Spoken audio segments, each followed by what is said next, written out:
do a short message, Lord willing.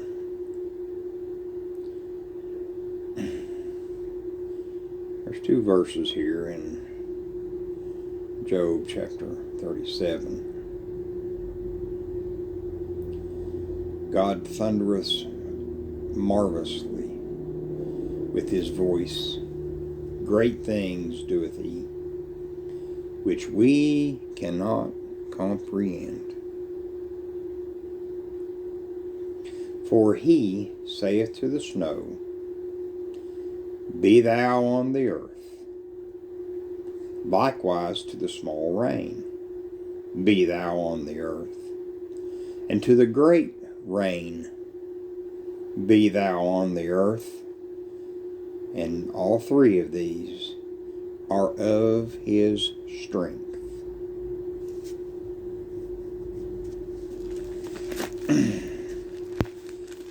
Looking at that and thinking of that, the snow, the small rain, and the great rain of his strength. Where it says, which we cannot, great things doeth he, which we, now you notice Elihu includes himself in that. Paul does that quite often. Which we cannot comprehend. Looking at Genesis 15, and the Lord is speaking to Abram. He's Abram here. He's eventually, the Lord will add a letter to his name and make him Abraham, which is the father of many nations, is what is by adding that letter. When the sun was going down, it's chapter 15 and verse 12. And when the sun was going down, a deep sleep fell upon Abram. And lo, a horror of great darkness fell upon him. And he said unto Abram, Know of a surety that thy seed shall be a stranger in a land that is not theirs, and shall serve them. Now listen to this right here. And they shall afflict them 400 years. And also that nation whom they shall serve will I judge. And afterward shall they come out with great substance.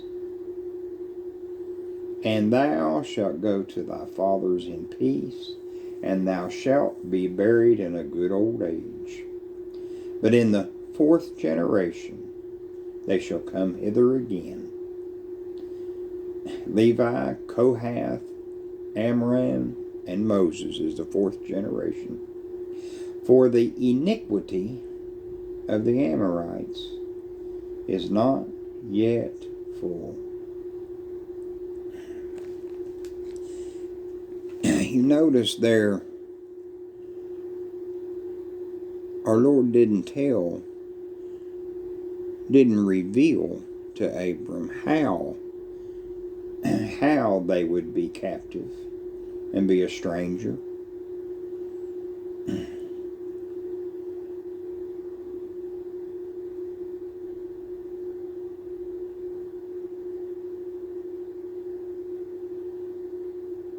In that land. He didn't reveal the how. He just said they will. Now you go over here to, and I'm not going to go through everything in this, because there's a lot of ins and outs and beautiful portions of Scripture.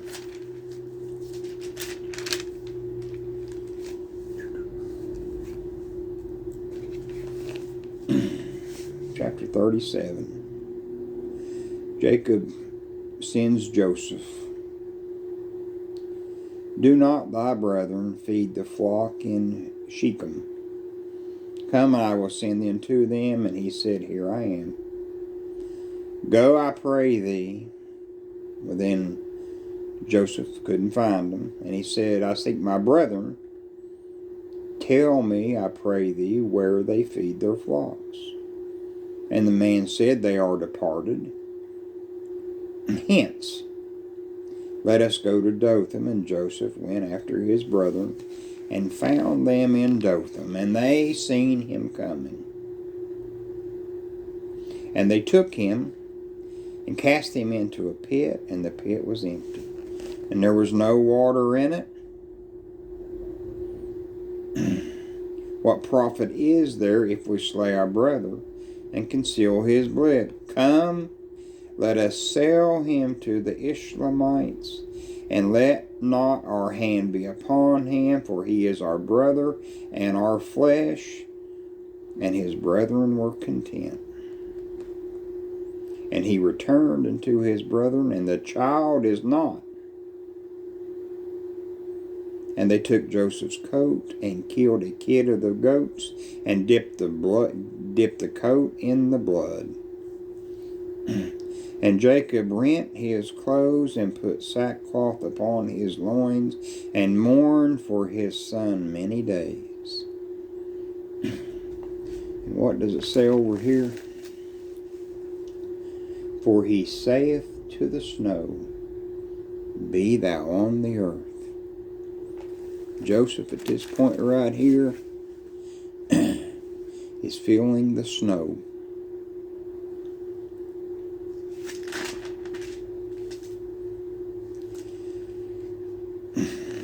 Chapter 39. Joseph was brought down to Egypt.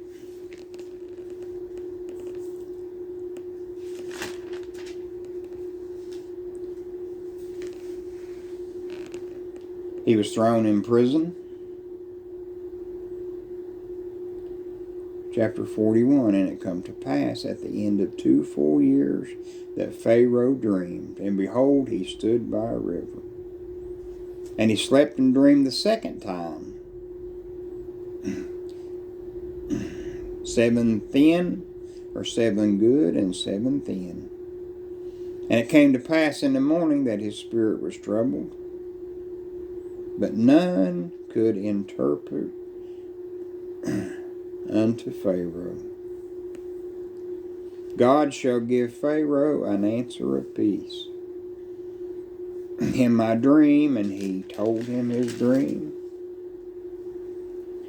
And right here, chapter 41 and verse 26, the 7 good kind are 7 years, and the 7 thin are ill-favored kind.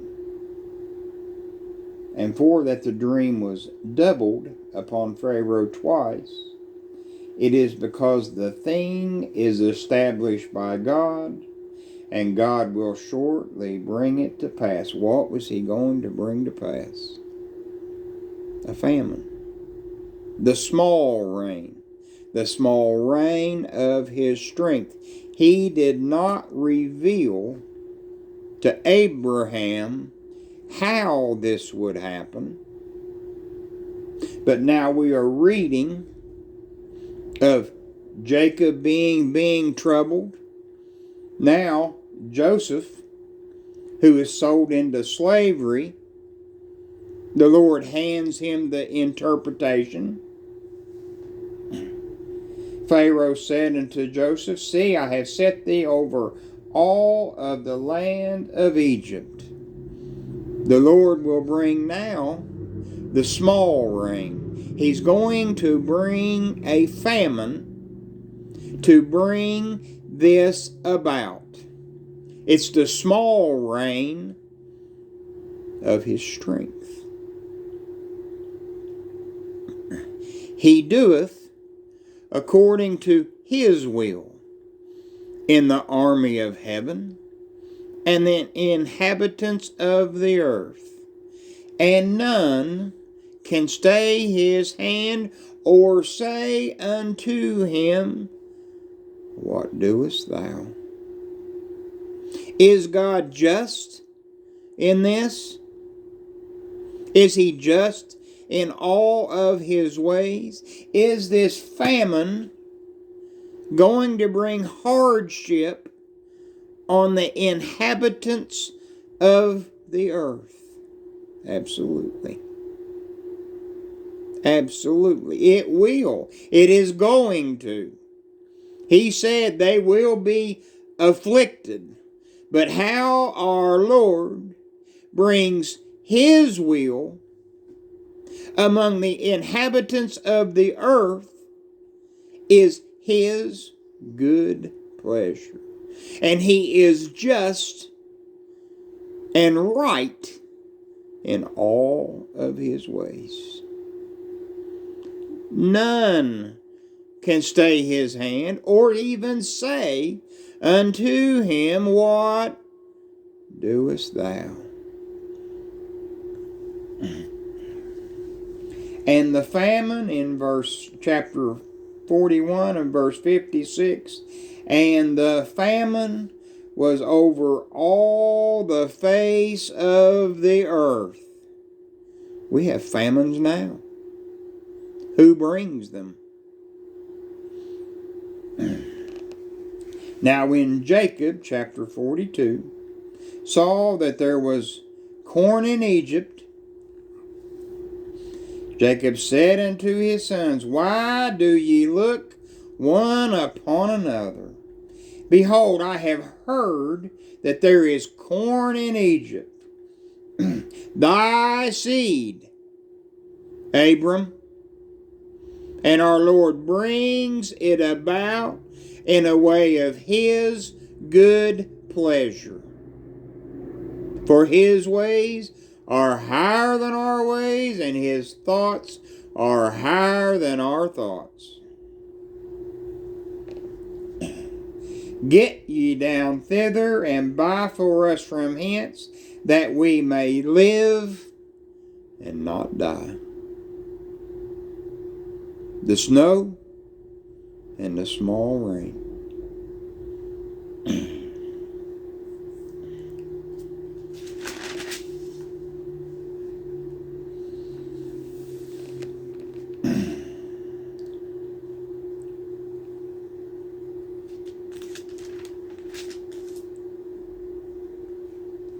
Chapter 45.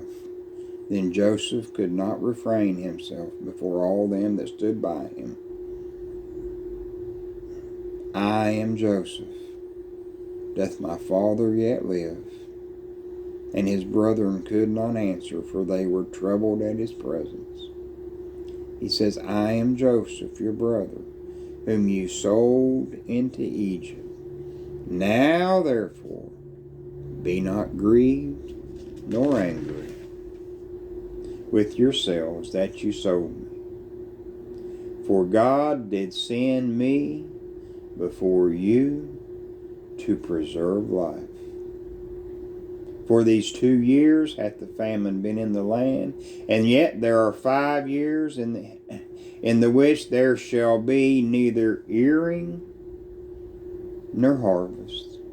And God sent me before you to preserve you of posterity in the earth, and to save your lives by a great deliverance, the great rain. And that shows His strength. He doeth according to His will. And thou shalt dwell in the land of Goshen, and thou shalt be near unto me, thou and thy children, and thy children's children, and thy flocks, and thy herds. And there will I nourish thee, for yet there are 5 years of famine, and thy household, and all that thou hast come.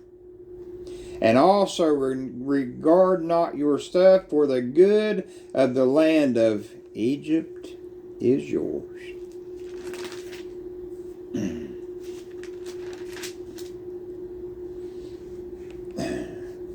Jacob passes away. Fear not. Chapter 50 and verse 19. For as for ye thought evil against me, but God meant it unto good, to bring to pass, as it is this day, to save much people alive. The great rain of the blessing. But then, in the beginning of Exodus, the snow begins again.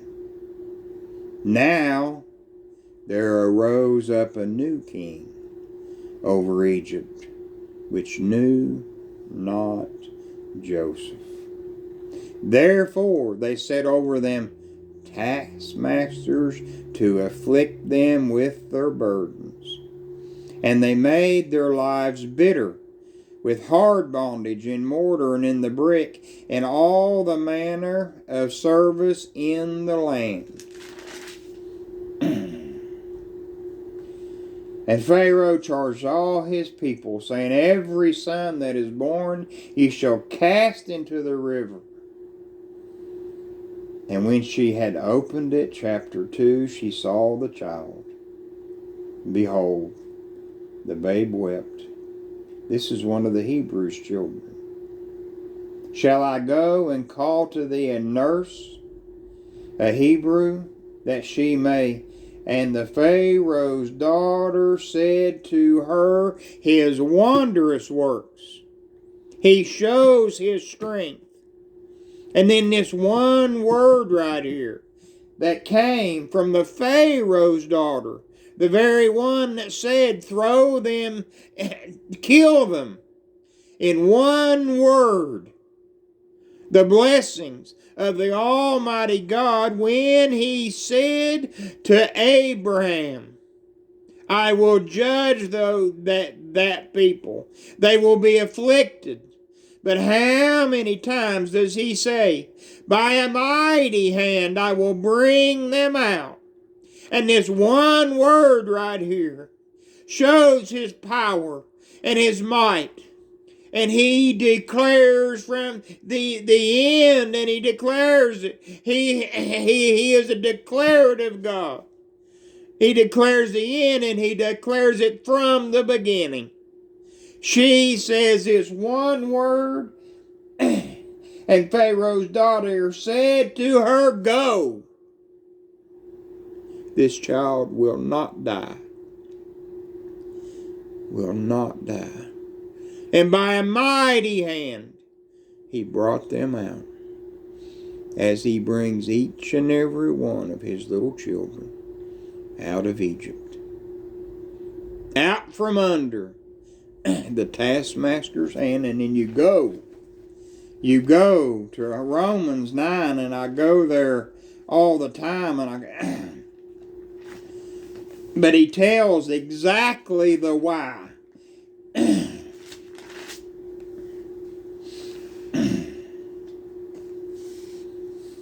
For the scripture saith unto Pharaoh, for this same purpose have I raised thee up, that I might show my power in thee, and that my name might be declared throughout all the earth. Therefore hath he mercy on whom he will have mercy, and whom he will he hardeneth. He doeth according to his will in the army of heaven and the inhabitants of the earth, and none can stay his hand or say unto him, what doest thou? 9 and verse 19, thou wilt say then unto me, why doth he yet find fault? For who hath resisted his will? Oh, verse 20. Nay, but, O man, who art thou? You have to read that slow. Who art thou that repliest against God? Who art thou that repliest against God? Shall the thing formed say to him that formed it, why hast thou made me thus? Even for this same purpose, Pharaoh. Pharaoh didn't know he was being raised up. He thought those gods that weren't gods, they were dead gods, were his power. Look at what I have been blessed with. And from outward appearance, those gods were mighty and they were powerful. Oh, and those captives, they had one God, but he was the very God that was raising Pharaoh up for a purpose, that I might show my power in thee, and that my name might be declared throughout all the earth.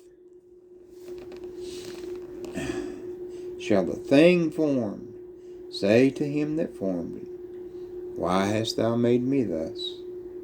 Hath not the potter power over the clay? He doeth according to his will in the army of heavens and the inhabitants of the earth, and none can stay his hand, can stop his hand, or say unto him, what doest thou? Hath not the potter power over the clay, of the same lump, to make one vessel unto honor, and another unto dishonor?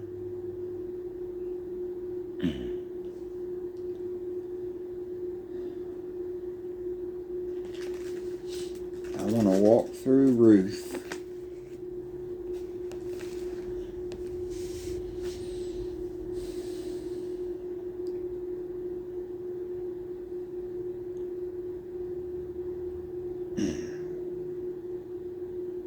Perhaps another day.